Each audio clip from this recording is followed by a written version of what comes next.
नमस्कार प्यारे छात्रों, आप हैं Rajkumar Patel sir YouTube channel पर। हम पढ़ रहे हैं एडग्रेड अभ्यास पुस्तिका। आज हम पढ़ेंगे कक्षा 5वीं की हिंदी पुस्तक का पाठ 21 का नाम है प्रेरक प्रसंग। इसके हम बहुविकल्पी प्रश्नों से शुरुआत करते हैं। प्रश्न पहला है, पुंडलीक ने किसकी सेवा को सर्वोपरि माना? इसका बी विकल्प सही है, माता पिता की। प्रश्न दूसरा है, आकाश शब्द का पर्यायवाची शब्द क्या होगा? इसका ए ऑप्शन सही होगा, नभ। तीसरा प्रश्न है, सुकरात ने किसे अमर बताया है? तो इसका उत्तर होगा आत्मा, डी ऑप्शन इसका सही है। चौथा प्रश्न है, पाठ के अनुसार चित्त शुद्धि रूपी अनमोल फल कब मिलता है? इसका डी ऑप्शन सही है, जब पवित्र भावना से स्नान हो। पांचवा प्रश्न है, गंगा भगवान विष्णु के पद कमलों से निकली हैं। वाक्य में पद कमलों का क्या अर्थ है? इसका बी विकल्प सही, कमल समान पैर। आगे है, नीचे दिए गए शब्दों में से उचित शब्द चुनकर रिक्त स्थानों की पूर्ति कीजिए। यहाँ शब्द दिए, इन शब्दों की सहायता से खालिस्तान भरना है हमें। प्रश्न छठवां है, गंगा को खालिस्तान भी कहते हैं। गंगा को हम सुरसरी भी कहते हैं। खालिस्तान में लिखेंगे सुरसरी। सुर यानी देवता होता है। सातवां प्रश्न है, सुकरात को खालिस्तान देकर मारने की सजा दी गई। इसका उत्तर है विष। खालिस्तान में लिखेंगे हम विष। आठवां प्रश्न है, जब किसी को हानि पहुंचाकर किसी अन्य को लाभ देते हैं तो वह खालिस्तान कहलाती है। इसे हम आसक्ति कहते हैं। खालिस्तान में लिखेंगे आसक्ति। नौवां प्रश्न है, पुंडलीक की सच्ची ईश्वर भक्ति खालिस्तान की सेवा करनी थी। इसका उत्तर है माँ बाप। 10वां प्रश्न है, आसक्ति शब्द के विलोम शब्द के रूप में खालिस्तान का प्रयोग किया जाएगा। तो यहाँ लिखेंगे हम विरक्ति। अति लघुत्तरीय प्रश्न क्रमांक 11वां है, किस कार्य को करने से स्फूर्ति और प्रतिभा मिलती है? इसका उत्तर है सूर्य नमस्कार करने से। 12वां प्रश्न है, पाठ के अनुसार वह क्या है जो एक दिन नष्ट होता ही है? इसका उत्तर है शरीर।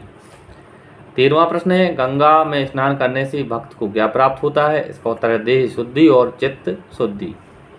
14वां प्रश्न है, निम्नलिखित शब्दों की शुद्ध रूप लिखिए। नमस्कार, यहाँ इसकी वर्तनी गलत लिखिए, इसकी सही वर्तनी होगी नमस्कार। अमरत्व, इसका होगा अमरत्व। ऑक्सीजन, इस ऑक्सीजन को हम इस तरह से लिखेंगे। उत्कर्ष, इस प्रकार से लिखा जाएगा उत्कर्ष। और कल्पना इस प्रकार से लिखा जाएगा। आगे लघुत्तरीय प्रश्न है। प्रश्न क्रमांक 15वां है, मन का मैल धुलने से क्या आशय है? इसका उत्तर है, मन का मैल धुलने से आशय है कि मन का शुद्ध होना, अर्थात मन में किसी प्रकार का दोष या द्वेष न रहना।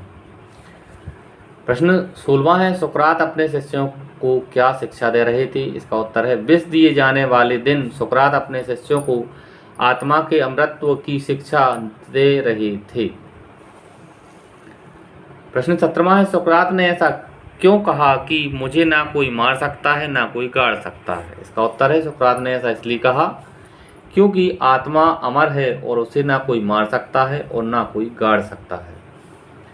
18वां प्रश्न है, वर्ग पहेली से दिए गए शब्दों के विलोम छांट कर लिखिए। यहाँ जवाब, दुख, लाभ और जीवन, इन सबके हमें विलोम शब्द छांट के लिखना है। तो जवाब का होगा सवाल, आप यहाँ देख रहे हैं तो हमने लिखा जवाब का सवाल।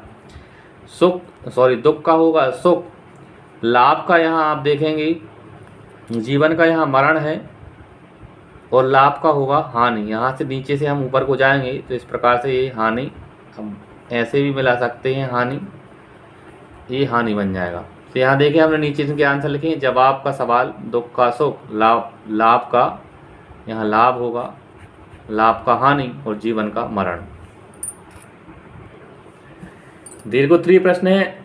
8 से 10 पंक्तियों में हमें इन प्रश्नों के उत्तर लिखना है। प्रश्न 19वां है, पुंडलीक की मातृ पितृ भक्ति की तरह आप अपने माता पिता की सेवा हेतु कौन कौन से कार्य करेंगी? इसका उत्तर हमने लिखा, हम अपने माता पिता का सम्मान करेंगी और उनकी आज्ञा का पालन करेंगी। उनकी सलाह सुनें और उनकी नियमों का पालन करें। घर के कामों में मदद करें, खाना पकाने, सफाई और कपड़े धोने जैसे घर की कामों में मदद करें। पढ़ाई करके उनका नाम रोशन करेंगी। पिताजी के कार्यों में भी हाथ बटाएंगी। इस प्रकार हम भी सभी कार्य करेंगी जिससे हमारे माता पिता खुश हों। आगे है प्रश्न क्रमांक 20वां और इस वीडियो का अंतिम प्रश्न। ऐसे 5 कार्यों को लिखिए जिससे हमारी मन की भावनाएं शुद्ध हों। इसका उत्तर हमने लिखा, हमारे मन की भावनाओं को शुद्ध करने के लिए निम्न कार्य हैं। पहला है, हमें प्रतिदिन स्नान करके सूर्य नमस्कार करना चाहिए। दूसरा है, झूठ नहीं बोलना चाहिए। तीसरा है, अच्छे कर्म करना चाहिए। चौथा लिखा है, दूसरों की बुराई नहीं करना चाहिए।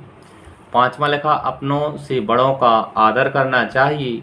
6वीं लाइन में हम लिख सकते हैं मोबाइल का कम उपयोग करना चाहिए इत्यादि। इस प्रकार से आप और भी लाइनें लिख सकते हैं। इस तरह से प्यारे छात्रों, हमने इस वीडियो के माध्यम से पार्ट 21 के प्रश्नोत्तरों को पूरा किया।